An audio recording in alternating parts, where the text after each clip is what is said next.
Everyone, जय माता दी सभी को। कैसे हैं आप लोग? माता रानी की कृपा से स्वस्थ हों, यही उम्मीद है माता रानी आप लोगों पे हमेशा कृपा दृष्टि बनाए रखे।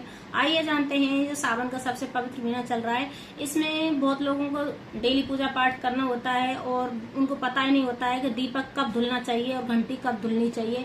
हमें कौन सा दीपक कहाँ लगाना है और कहाँ नहीं लगाना है, अपने घर के मंदिर में भी नहीं पता होता है कौन से दीपक का उपयोग करना चाहिए और कौन से दीपक का उपयोग नहीं करना है। घर में अगर हमें तेल का दीपक जलाना है या घी का दीपक जलाना है, ये भी नहीं पता होता है, या गोल बत्ती का उपयोग करना है या लंबी बत्ती का उपयोग करना है, ये भी लोग नहीं जानते हैं। बहुत लोगों को बहुत गलती करते हैं।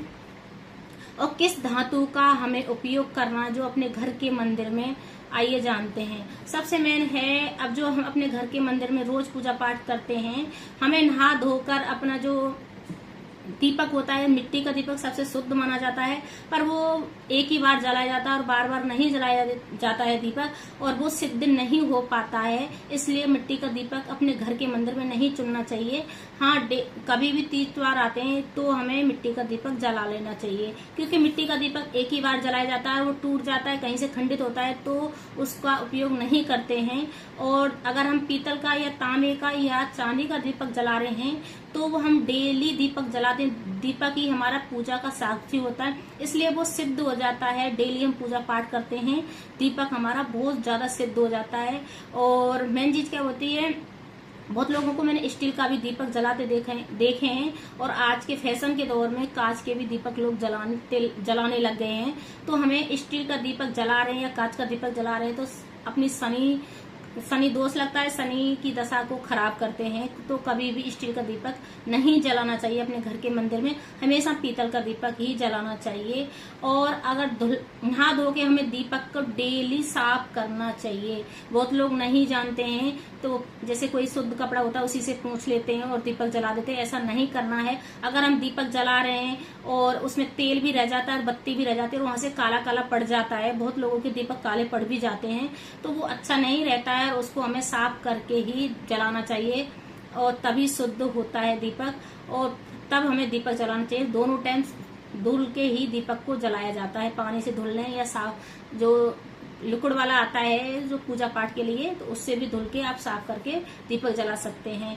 और मेन चीज होता है, दीपक कौन सी बत्ती का जलाना चाहिए। बहुत लोग गोल बत्ती का भी दीपक जलाते हैं, बहुत लोग लंबी बत्ती का भी दीपक जलाते हैं।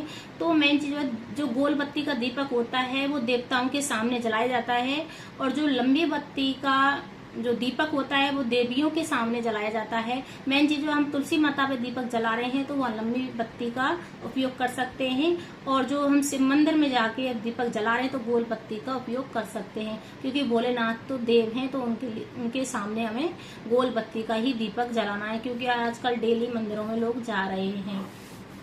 अब आता है कौन सी घी का दीपक जलाना चाहिए, तेल का दीपक। आप घर के मंदिर में घी का, शुद्ध देसी घी का दीपक जलाना चाहिए, वो सबसे अच्छा रहता है। अगर आप मेन गेट पे या बाहर कहीं भी जला रहे हैं तो तेल का भी जला सकते हैं। शनिवार के दिन तेल का भी दीपक जला सकते हैं मेन गेट पे, पर घर के अंदर तो घी का ही दीपक जलाया जाता है, शुद्ध देसी घी का।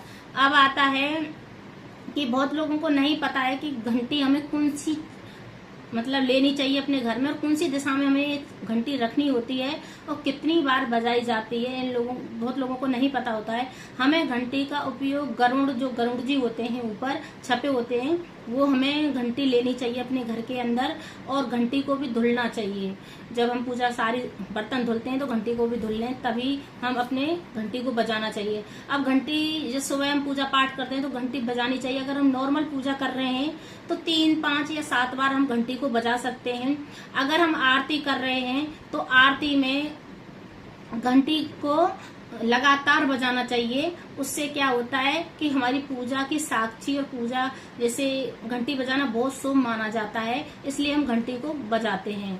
और जैसे अगर हम ठाकुर जी का भोग लगा रहे हैं तो उसमें भी हमें 3 बार या 5 बार या 7 बार घंटी बजा सकते हैं और ठाकुर जी को भोग लगा सकते हैं। भगवान को या ठाकुर जी को, दोनों को लगाते हैं, अलग अलग भोग लगाया जाता है, इस प्रकार से लगा सकते हैं। हम ठाकुर जी को जगाने के लिए भी तालियां या घंटी बजाते हैं।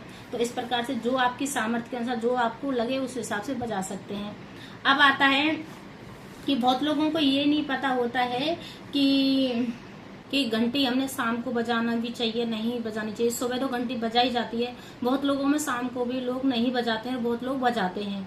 तो ये आपके जैसे रीति रिवाज हो उस हिसाब से कर सकते हैं। बहुत लोग बोलते हैं कि भगवान सो गए हैं, तो मेरा मानना तो है भाई शाम को भी घंटी बजानी चाहिए। बिना घंटे के तो आरती अच्छी भी नहीं लगती है, और जिनके यहाँ जैसा चलता है वो हिसाब से कर सकते हैं। वैसे घंटी को दक्षिण दिशा की तरफ नहीं रखा जाता है, हमें घंटी का ध्यान रखना है किस दिशा में रखना है, या तो उत्तर या पूर्व दिशा की तरफ मुख करके हम घंटी को रख सकते हैं। और मेन चीज क्या है, घंटी का जो मेन गेट होता है भगवान का, वहीं आगे ही रखनी चाहिए घंटी को, कभी पीछे घंटी को नहीं रखा जाता है। और घर के मंदिर में हमें 1 लोटा जल जरूर भर के रखना चाहिए, या तो छोटा बड़ा लोटा कोई भी हो सकता है, जैसे आपके मंदिर में जगह हो उसी हिसाब से आप लोटे को भर के रखना चाहिए। जब वो लोटा जल, जैसे हमने पूजा पाठ कर लिया, भोग फोग लगा लिया है, तो शाम को हम दिए बाती फिर दोबारा से बर्तन साफ करते हैं, तो हमें लोटा का जो जल होता है वो किसी गमले में कोई अच्छी जगह पे जाके डाल सकते हैं। इस प्रकार से हम पूजा पाठ करनी होती है। और मेन चीज क्या होता है कि जो आजकल सावन का महीना चल रहा है, हम अपने भोलेनाथ पे भी दीपक जला रहे हैं, तो हमें वहां पे मिट्टी का दीपक लेके जाना चाहिए और गोलबत्ती का दीपक लेके जाना चाहिए, तो सबसे अच्छा रहता है। और बेलपत्र के जो पेड़ के नीचे हमें दीपक जलाना है, वो लंबी बत्ती का दीपक जलाना चाहिए, वो बहुत अच्छा माना जाता है। अगर मेरी वीडियो थोड़ी सी भी अच्छी लगी हो तो लाइक करें, शेयर करें, कमेंट करें, और हर हर महादेव कमेंट में जरूर लिखें, क्योंकि सावन का सबसे पवित्र महीना चल रहा है, भोलेनाथ को सबसे प्रिय है। अगर भोलेनाथ प्रसन्न है तो सब हर जगह खुशियां ही खुशियां हैं, और हमेशा प्रसन्न रहें, खुश रहें। जय माता दी सभी को।